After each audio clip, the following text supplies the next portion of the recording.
सासू माँ बदल गई। कहानी उस घर की है जहाँ बहू और बेटी को एक माना जाता था, लेकिन फिर अरे शिखा बेटा, तू रसोई में क्यों घुसी रहती है? जा, रोटी मैं बना लूंगी।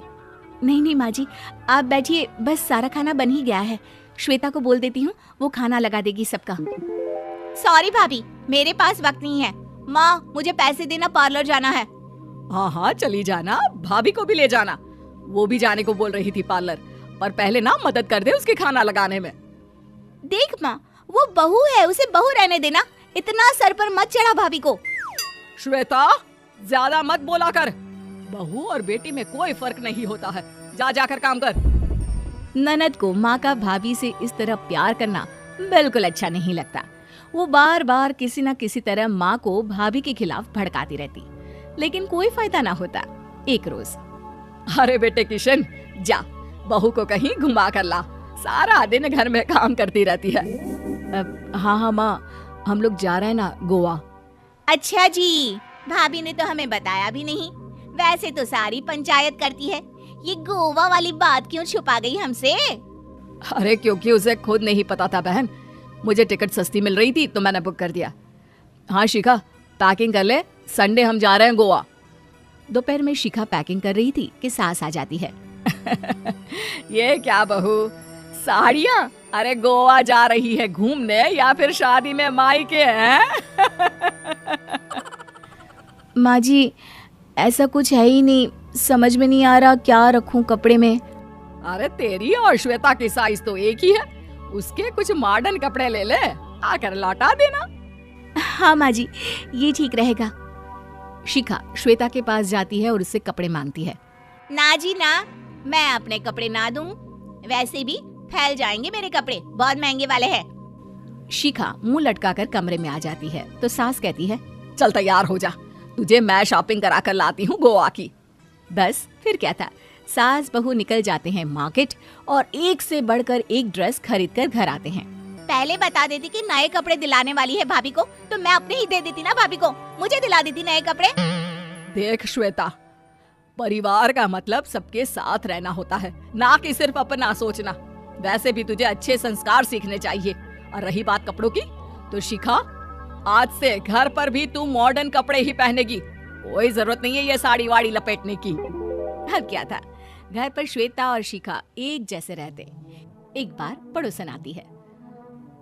अरे बेटा, अपनी माँ को तो बुलाना, जरा बात करनी है। शिखा सास को बताती है और रसोई में चली जाती है। ये आपकी बेटी बहुत बड़ी हो गई है, इसके लिए एक रिश्ता है, कहो तो बता दूं। ये बेटी नहीं बहू है, घर में सब एक जैसा ही रहता है। वैसे मेरी बेटी भी बड़ी हो गई है, कोई रिश्ता हो तो जरूर बताना। पड़ोसन रिश्ता लेकर उन लोगों के घर आती है। तब श्वेता की होने वाली सास कहती है, तो ये घर है, कितने मंजिल का है? और ये बहू ने आपकी क्या पहन रखा है, जीन्स टॉप? अरे भाई, साड़ी वाड़ी नहीं है क्या इसके पास? देखिए, सर्दी है तो साड़ी में बहू कैसे मैनेज करती, वैसे पहनती है साड़ी भी। देखिए, हम लोग ठहरे पैसे वाले लोग, कोई कमी नहीं है हम लोगों के पास पैसों की, बहुत पैसे हैं, जमीन, नौकर चाकर, कार, सब कुछ है, लेकिन घर में संस्कारी बहू चाहिए, समझ रही हैं ना आप?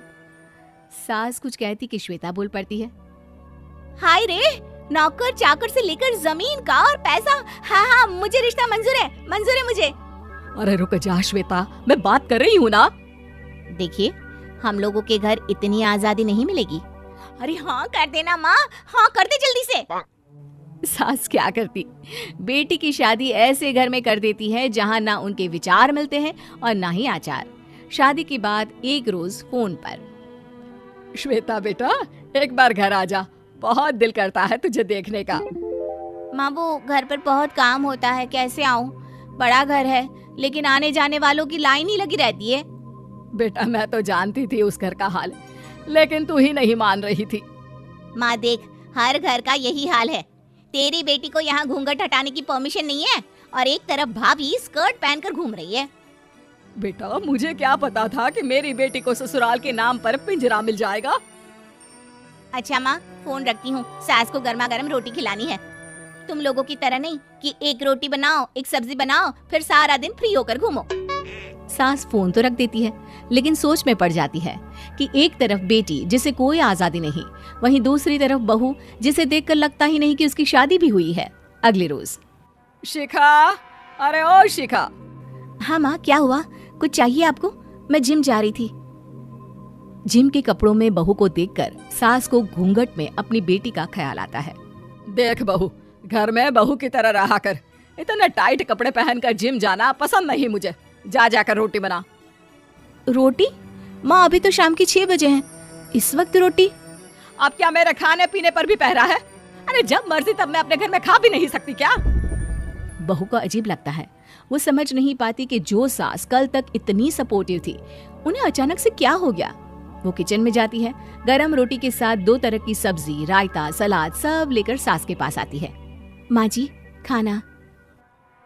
इतना सारा खाना? राक्षस समझा है क्या मुझे?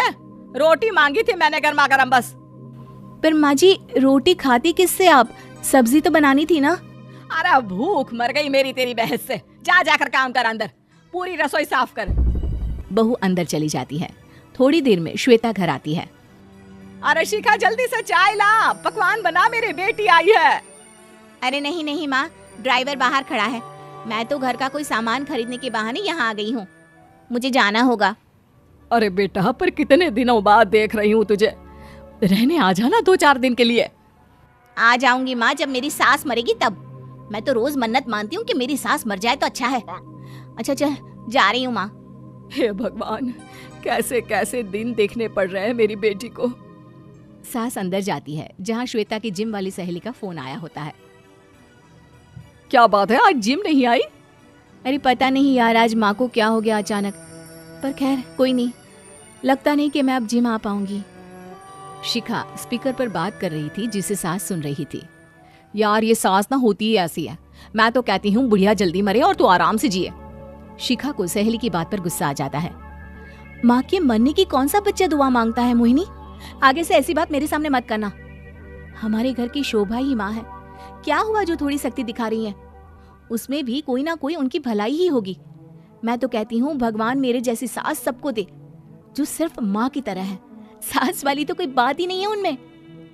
सास ये बात सुन रही थी। उनकी आंख में आंसू आ जाते हैं कि क्यों वो बेटी की किस्मत में बहू को भी भागीदार बना रही थी। शिखा, अरे ओ शिखा, क्या हो गया? जिम नहीं जाना क्या?